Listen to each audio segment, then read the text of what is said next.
আসসালামু আলাইকুম প্রিয় দর্শক, আপনাদেরকে শুভেচ্ছা সহ আমন্ত্রণ জানাচ্ছি বাংলাভিউ সংবাদে। সাথে আছি আমি আন্নামা চৌধুরী। প্রথমেই শিরোনাম। করোনা ভাইরাসে দেশে একদিনে সর্বোচ্চ ১,৮৭৩ জন আক্রান্ত, মারা গেছেন আরও ২০ জন। সিলেটে বিএসএফ এর গুলিতে বাংলাদেশি নিহত। সিলেট বিভাগে লাফিয়ে লাফিয়ে বাড়ছে করোনা আক্রান্তের সংখ্যা, রোগীর সংখ্যা ছাড়িয়েছে ৬০০। সিলেট নগরীর পাঠানটুলায় আওয়ামী লীগ নেতা সাব্বির খান ও ৯ নম্বর ওয়ার্ডের কাউন্সিলর মোখলেসুর রহমান কামরানের ঈদ সামগ্রী বিতরণ। জকিগঞ্জে এনআরবি ব্যাংকের পরিচালক জামিল ইকবাল ও সদর উপজেলায় খাদিমনগরের বৃহত্তর সাহেবের বাজার যুব সমাজের খাদ্য সামগ্রী বিতরণ। লকডাউনে দুর্বিষহ জীবন কাটাচ্ছে চা শ্রমিকরা, পাশে দাঁড়িয়েছে শ্রমিকদের বিশ্ববিদ্যালয়ের পূর্ব সন্তানরা। এতক্ষণ শুনছিলেন শিরোনাম, এবার বিস্তারিত। দেশে গত ২৪ ঘন্টায় আরও ২০ জনের প্রাণ কেড়ে নিয়েছে মহামারী করোনা ভাইরাস। ভাইরাসটিতে আক্রান্ত হয়ে এ পর্যন্ত মারা গেলেন ৪৫২ জন। একই সময়ে করোনায় আক্রান্ত হিসেবে শনাক্ত হয়েছেন আরও ১,৮৭৩ জন। এটি একদিনে সর্বোচ্চ শনাক্তের রেকর্ড। শনিবার দুপুরে স্বাস্থ্য অধিদপ্তরের করোনা ভাইরাস বিষয়ক নিয়মিত হেলথ বুলেটিনে এ তথ্য জানানো হয়।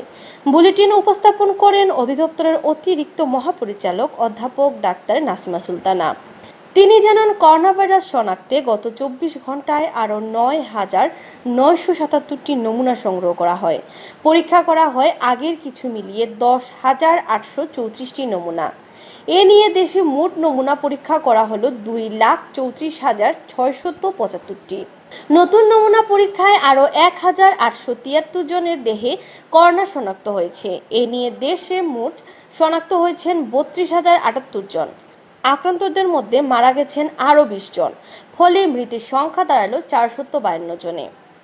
গত ২৪ ঘন্টায় সুস্থ হয়েছেন আরও ২৯৬ জন। এ নিয়ে সুস্থ হয়ে ওঠা রোগীর সংখ্যা দাঁড়ালো ৬,৪৮৬ জনে। নতুন করে যারা মারা গেছেন তাদের ১৬ জন পুরুষ ও ৪ জন নারী।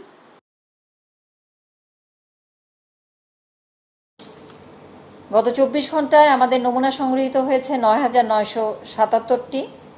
আগের দিনের সহ ২৪ ঘন্টায় পরীক্ষা হয়েছে ১০,৮৩৪টি নমুনা, এবং এ পর্যন্ত নমুনা পরীক্ষা হয়েছে ২,৩৪,৬৭৫টি।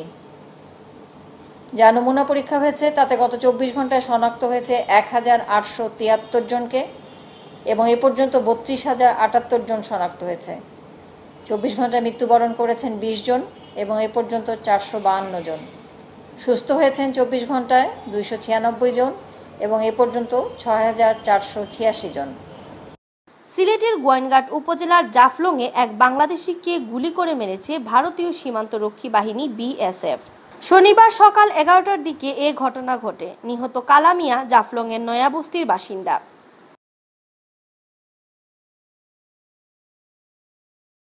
গোয়াইনঘাট থানার ওসি মোহাম্মদ আব্দুল আহাদ জানান, জাফলং সীমান্তের ওপারে ডাউকি সেতুর কাছে লাকড়ি কুড়াতে গিয়েছিলেন কালামিয়া। এই সময় বিএসএফ এর গুলিতে তিনি নিহত হন। ওসি আব্দুল আহাদ আরও জানান, কালামিয়ার লাশ উদ্ধার করে ময়নাতদন্তের জন্য উসমানী মেডিকেল কলেজ হাসপাতালের মর্গে পাঠানো হয়েছে।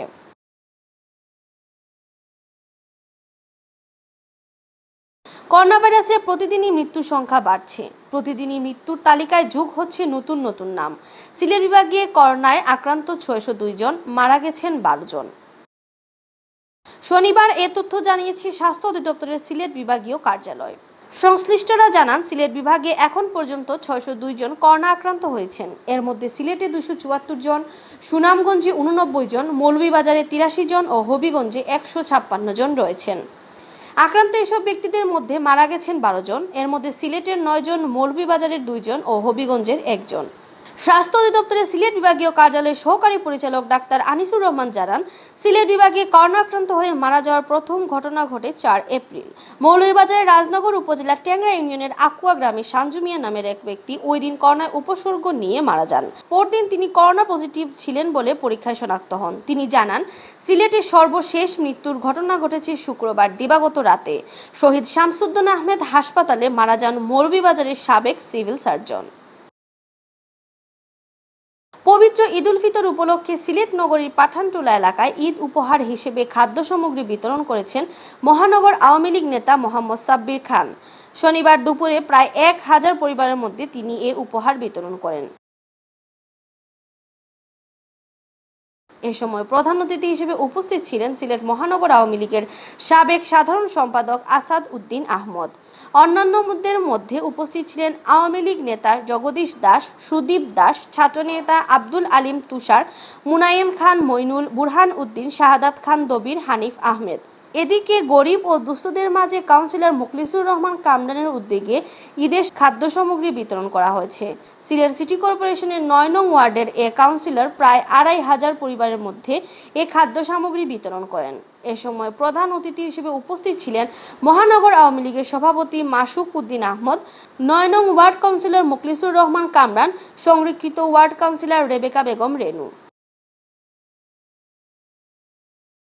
সিলেটের জকিগঞ্জে এনআরবি ব্যাংকের পরিচালক মোহাম্মদ জামিল ইকবালের পক্ষ থেকে ঈদ সামগ্রী প্রদান করা হয়েছে।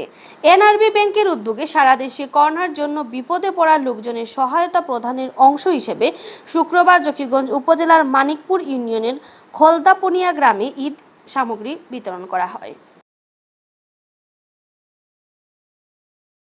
ঈদ সামগ্রী বিতরণ অনুষ্ঠানে উপস্থিত ছিলেন মানিকপুর ইউনিয়নের চেয়ারম্যান মাহতাব হোসেন চৌধুরী, জামিল ইকবাল লিমিটেডের পরিচালক Kamrul Islam Chowdhury, NRB agent banking বালিঙ্গা বাজার শাখার পরিচালক তুহেল আহমদ চৌধুরী, ব্যবসায়ী জিয়াউল খান জিয়ারত ও সাংবাদিক এনামুল হক মুন্না। এছাড়া অনুষ্ঠানে উপস্থিত ছিলেন এনআরবি ব্যাংকের গোয়ালাবাজার শাখার কর্মকর্তা মাহবুব হোসেন চৌধুরী। এনআরবি ব্যাংকের পরিচালক মোহাম্মদ জামিল ইকবাল ও মোহাম্মদ জাহেদ ইকবালের উদ্যোগে সিলেট সিটি কর্পোরেশনের 21 ও 24 নং ওয়ার্ডের বুরহানবাগ, গুলাববাগ ও সিলেট সদর উপজেলার 1000 প্যাকেট, গোয়াইনঘাট জাফলংয়ে 1000 প্যাকেট, জকিগঞ্জে 1000 প্যাকেট ও বিয়ানীবাজারে 1000 প্যাকেট ঈদ সামগ্রী বিতরণ করা হয়।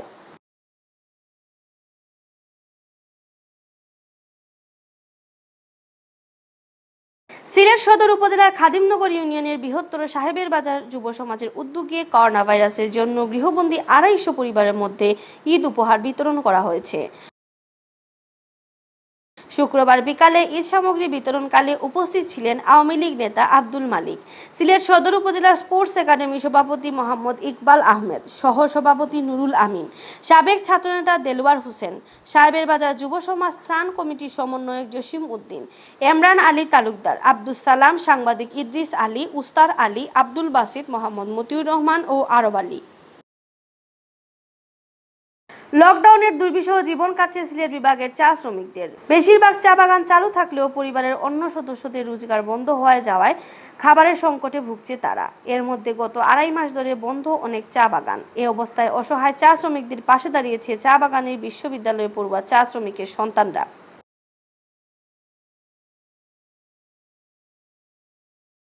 প্রায় 2.5 মাস ধরে বন্ধ থাকা হবিগঞ্জের রেমা চা বাগানের 480 পরিবারের কাছে তারা পৌঁছে দিয়েছেন খাদ্য সামগ্রী। বিভিন্ন ব্যক্তি ও সংগঠনের কাছ থেকে সহায়তা সংগ্রহ করে শুক্র ও শনিবার তারা চা শ্রমিক পরিবারকে তা বিতরণ করে। অসহায় চা শ্রমিক পরিবারগুলোকে রক্ষায় উদ্যোগ গ্রহণে তারা সরকার ও বিত্তবানদের প্রতি আহ্বান জানান। এ সময় বিশ্ববিদ্যালয়ে পড়ুয়া চা শ্রমিক সন্তানদের উদ্যোগের সাথে একাত্মতা জানান ব্যারিস্টার সাইদুল হক সুমন।